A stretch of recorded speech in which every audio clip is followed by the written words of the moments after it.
तो दोस्तों, आज की वीडियो में हम पढ़ेंगे मनोविज्ञान कार्य क्षेत्र या फिर मनोविज्ञान की शाखाएं। मनोविज्ञान के कार्य क्षेत्र के अंतर्गत जो पहला मनोविज्ञान है वो आता है असामान्य मनोविज्ञान। असामान्य मनोविज्ञान की जो कि मनोविज्ञान की एक शाखा है, इसमें मानव के मानसिक रोगों से उत्पन्न व्यवहारों एवं उसके कारणों तथा उपचारों का अध्ययन किया जाता है। असामान्य व्यवहार के अंतर्गत मानसिक विकार उत्पन्न करने वाले उन कारकों का अध्ययन किया जाता है जिन कारकों के कारण व्यक्ति असामान्य कहलाता है। दूसरी जो इसकी शाखा है वो है बाल मनोविज्ञान। बाल मनोविज्ञान में इस शाखा के का जो अध्ययन है वो जनसाधारण के लिए भी उपयोगी है, क्योंकि इसमें बच्चों की कौशलों, भिन्नताओं, व्यक्तित्व तथा सामाजिक व्यवहारों का ज्ञान प्राप्त होता है। मनोविज्ञान की इस नवीन शाखा का इतिहास लगभग 50 वर्ष पुराना है, जिसमें गर्भकालीन अवस्था से लेकर विभिन्न आयु स्तरों में मानव व्यवहार के विकास का क्रमिक अध्ययन किया जाता है। विकासात्मक मनोविज्ञान। मनोविज्ञान का यह भाग मानव के शैशवावस्था, बाल्यावस्था तथा किशोरावस्था के दौरान होने वाले मनोवैज्ञानिक, संज्ञानात्मक तथा सामाजिक घटनाक्रम का अध्ययन करता है। विकासात्मक मनोविज्ञान का मुख्य लक्ष्य विकास को समझना, वर्णन करना तथा उसे व्यवहारिक अथवा अनुकूलित करना है। पूर्व में इस शाखा को ही बाल मनोविज्ञान के नाम से जाना जाता था। पशु प्रयोगात्मक मनोविज्ञान। मनोविज्ञान की यह शाखा पशु जगत से संबंधित है और उनके व्यवहार का अध्ययन करती है। मनुष्य का अध्ययन करने से पहले पशुओं पर प्रयोग किया जाता है, क्योंकि मनुष्य की अपेक्षा पशुओं की शारीरिक रचना अधिक सरल होती है और उन्हें आसानी से नियंत्रित परिस्थितियों में रखा जा सकता है। दोस्तों, हम जानते हैं कि थॉर्नडाइक ने भी सर्वप्रथम पशुओं पर प्रयोग किया था और उन्हें पशु मनोविज्ञान का विकास करने का श्रेय भी उन्हीं को जाता है। सामाजिक मनोविज्ञान। सामाजिक मनोविज्ञान समाज में रहने वाले व्यक्तियों के परस्पर संबंधों, सामाजिक व्यवहारों, परंपराओं, रीति रिवाजों आदि का गहन अध्ययन करती है। सामाजिक मनोविज्ञान की स्थापना का श्रेय मैकडूगल को दिया जाता है। आपराधिक मनोविज्ञान। आपराधिक मनोविज्ञान विभिन्न प्रकार के मानसिक विकारों, आपराधिक आदतों को बढ़ाने वाले कारकों, अपराधियों को परामर्श और अपराध के बाद अपराध की रोकथाम तथा आपराधिक सुधार के मुद्दों पर विस्तार से चर्चा करता है। प्रयोगात्मक मनोविज्ञान। प्रयोगात्मक मनोविज्ञान आधुनिक विज्ञान की सबसे प्राचीनतम शाखा है। पुराने समय में दार्शनिक व्यक्ति की समस्याओं को सुलझाने के लिए उस पर चिंतन करते थे, विचार विमर्श करते थे, लेकिन वर्तमान में मनुष्य की समस्याओं का मनोवैज्ञानिक विधि से अध्ययन किया जाता है। प्रयोगात्मक मनोविज्ञान में सबसे पहले पशुओं पर प्रयोग किए जाते हैं, फिर उनका तुलनात्मक अध्ययन किया जाता है और उन विधियों का उपयोग मानव के व्यवहार का अध्ययन करने में किया जाता है। औद्योगिक मनोविज्ञान।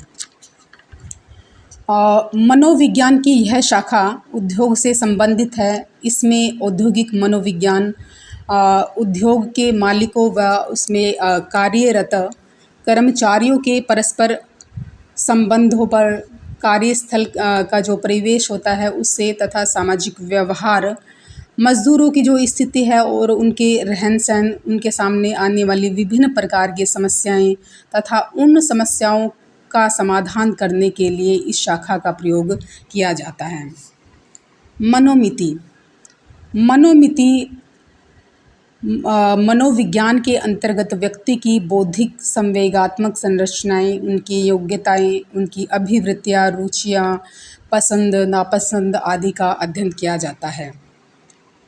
व्यक्तित्व मनोविज्ञान। व्यक्तित्व मनोविज्ञान व्यक्ति के हाव भाव, आचार विचार, व्यवहार, क्रियाओं एवं गतिविधियों का अध्ययन करता है।